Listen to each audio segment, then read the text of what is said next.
So recently I had a friend create an image for me of their life. And the way that this image looked, it's not like this one, but similar to it. They had a beginning and a winding path and then scribbles on it at various points. And every one of those scribbles represented a mistake where they did something they knew they shouldn't have. They recognize it as a mistake, and they're just like, I'm the worst. And then all the negative thoughts come, right? And I wanted to show you that this view of life, kind of like this, and also kind of like the map that my friend created, it actually blocks you from God. Like the way of thinking about life as this timeline of ups and downs, or a journey where I make a mistake, and my friend, what he did is that he put a dotted line as a shortcut that God provides if we're willing to accept it. So we make a mistake, and then God provides a shortcut to get us back on track. And so I wanted to share with you my view of life. And I really do believe that if you understand this, that you will be able to connect with God in such a more beautiful way. So I don't want to like tout myself as a guru. I'm learning to receive God's love in such a new way, and learning to understand God in a new way that gives me the most freedom in this life that I've ever experienced. And so I guess I just want to help expand your own thinking of what to recognize about your life and about your relationship with God.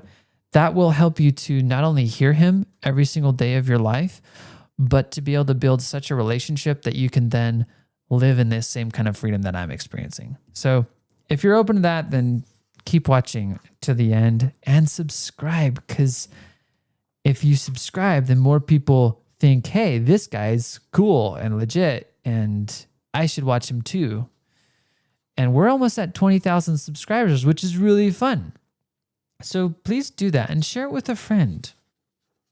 Help me out. To start off, I want to explain this graph here first. Now, this is the way that I grew up viewing life. You have birth, and then you kind of have positive experiences and negative experiences, and it just goes up and down until you die. And that's a really simplistic view of it. And it's also just this very timeline view, because we have very finite minds. It's hard for us to think beyond time. And we're so controlled by time that essentially we set goals and we set these things in place of where we need to go, what we need to do. And when we do that, we then put everything on this scale of positive and negative. And what's really fascinating is that when we do put it on a scale like this, and when we judge our lives based upon whether good things happen or bad things happen, what tends to occur is that we either judge ourselves or we judge God. We blame God, we blame ourselves, we blame other people for anything that's negative. And sometimes we attribute the good to God, sometimes we attribute the good to ourselves. But it just makes everything in life this transactional thing and this step-by-step approach to seeking to accomplish a goal. And there's this old Chinese parable or proverb of sorts that I remember hearing. I'm totally going to butcher it, but I'll share a snippet from it that kind of demonstrates a new way of looking at this. And I'll share a new model with you that's really cool, a new way of looking at the world that brings you closer to God, that helps you understand Him in a new way and will help you to hear Him more in your life. Because that's what I'm all about, is how can I help you hear Him? So the Chinese proverb, the snippet that I want to share is that there's this father and this son, they have a farm, and in one moment, the son breaks his leg, and the people of the town, they say, oh, how unfortunate. And the father responds, good or bad, it is what it is. I'm getting this wrong, but Then the government comes along and says, hey, there's a war going on. We need your son. Oh, wait, we can't have your son because he's got a broken leg. The people in the town say, oh, how fortunate of your son to have broken his leg. So now he doesn't have to join the army and you can keep your son here. Good, bad, it is what it is. And then it goes on to different things, good, bad, that happened to him. And the father's just like, whether it's fortunate or unfortunate, it is what it is. You can put a label on it, or you can just accept it as an experience of life. Now, what the Lord teaches us is that he works all things for our good. So the Lord doesn't look at this and he doesn't think that this is negative. He definitely thinks that some things are wicked. He looks upon the oppression of people. He's not glad for that. He's not happy that some people are abused. But he also can use the worst that this earth has to offer, and he can turn it around. He can work things out for good. He can take the anger that comes up for people when they see that kind of oppression, and they create entire organizations that bring life and goodness to the world. He can do that, and he does do that, and we have examples of that. Now, I want to share with you a new way of looking at life that's not like my friend, and it's not like this, where you're beginning and ending, and sometimes we think in terms of having a goal, and when we have a goal, then our mind will automatically search for the quickest path to be able to reach that goal. And that's great in terms of efficiency, but what it does and what this life and the world teaches us is that if I have a goal, then I figure out the steps. And when I figure out the steps, I take those steps and I get the goal. Like of course we're supposed to do that. And the world has offered all the steps. If I want to create good health, you could tell me what I need to do. You'd probably say, how's your sleep going? How's your diet? Are you exercising? You could type it into Chat GPT or AI, and you could give me a full solution, tailored to me even. And it would be pretty darn good. But that is a way of living that removes us from relationship with God. And I think the best way to explain this to you is to just show you the new figure. Okay, here's the new figure. I'll just put it bright in center. In the middle, we have birth. And as you can see in this image, there are a series of different colored arrows that I've just decided they represent the different decisions that we can make at any moment in time in our life. So what we have is this vast array of choices, and based upon one choice, it leads to other choices and other choices. And essentially, the way your life could look is infinite. There's an infinite number of ways and means and choices that you can make. And eventually you do end at death, but death might be here, death might be there, death might be over here. What this diagram is showing is that there's no right or wrong decision. There's no mistakes in this diagram. It's just a moment by moment choosing. And the expanding circles, what they represent is my expanding awareness of God's love. So with each choice that I make, and as I grow, as my life expands, I go from birth, and this is kind of like a timeline. The expansion of that circle is like a timeline where I'm continuing to grow older and hopefully wiser, and I'm expanding into a new understanding of who God is and how much he loves me. And there is no amount of mistakes that I could possibly make that would exclude me out of the circle of his love.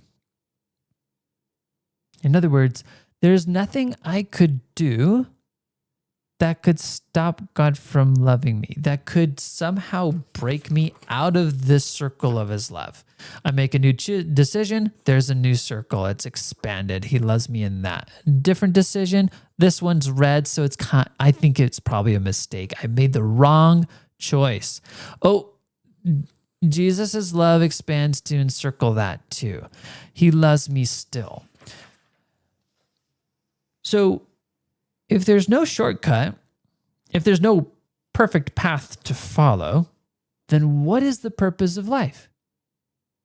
I'll tell you, the purpose of life is to accept his ever-expanding love. The purpose of life is to embrace the relationship that Jesus is offering to you today, in every single moment and in every decision hereafter. Because if my goal in life, the focus of my attention, moves away from any external accomplishment and moves towards a relationship with the Lord, then every day just gets to be an adventure. Every day gets to be a mystery. Every day isn't something that I have to control, isn't something that I have to manipulate to make sure that I do right. Because the moment I fall off the path, let's say a goal is up here and I have to try and get to it, the moment I have to accomplish that goal is the moment that I can get off the path. So if you give me the list of things to create a healthy life, to eat healthy, to sleep more, to do some exercise, if I don't do those things, then I'm off path. And if I'm off path, my brain will likely default to that there's something wrong with me for going off that path, and then I need to get back on that path. Contrast that with this view of life. You're never off the path. You just get to experience life in connection. That doesn't mean that the Lord doesn't invite you into a healthy lifestyle. That doesn't mean that you don't have a goal for a healthy lifestyle.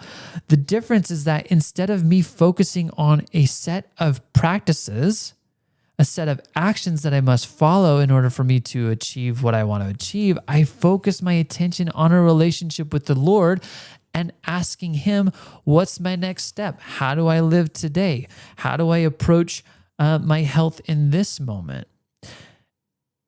It also doesn't mean that I don't create those kinds of habits. See, for me personally, the Lord is inviting me into a lifestyle where I let go of sweets. I let go of eating any food past dinner. And as I continue to listen to the Lord and what's best for me personally, then I get to enjoy the fruits of that decision.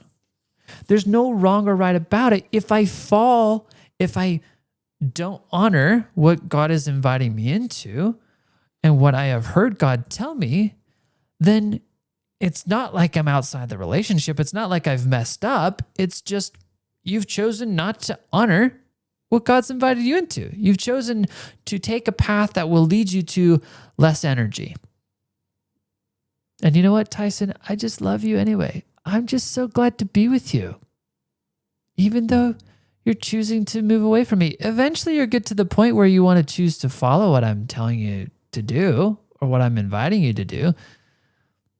And I'm just so happy to wait for you. You're so worth waiting for. Now, when you live life in this paradigm, it's like you're a seed that grows, and these are the rings of a tree. And you just keep growing, you keep expanding. There's no good or bad or indifferent about you. It's just God just loves you. And when it's centered on a relationship, then you will always bear fruit. That fruit will be so good. You will be amazed as to what happens when your life, when you let him into it. When you receive just how much he loves you, when you allow God's love to expand beyond your mistakes. So I hope that makes sense. If you want further insight, subscribe to the channel. I explain other concepts like this. There's another video that I'll invite you to check out. I'll make sure it pops up here. But I drew this other figure called the heaven help loop. And I think that would be really helpful. I think it helps to further clarify this. So definitely check out that video. And until next time, I'll see you later.